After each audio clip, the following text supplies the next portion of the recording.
seaweed salad. Ayun, ang sarap. At saka, nakatikim na ba kayo ng jellyfish? Ayan, jellyfish salad. Ang sarap. Yummy, yummy.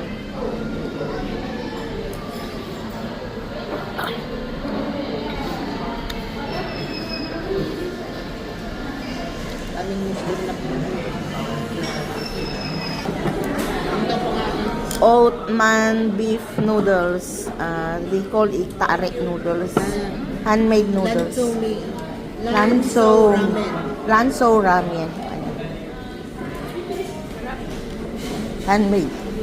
Sarap. Sa'yo. Dry. Kausumi. Beef's, what? Pulled me with beef sauce.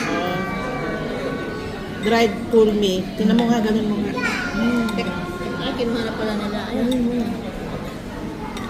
Wow, sarap. Pareho, kaya lang dry yung sa amin. Pero nagbigay sila ng soup.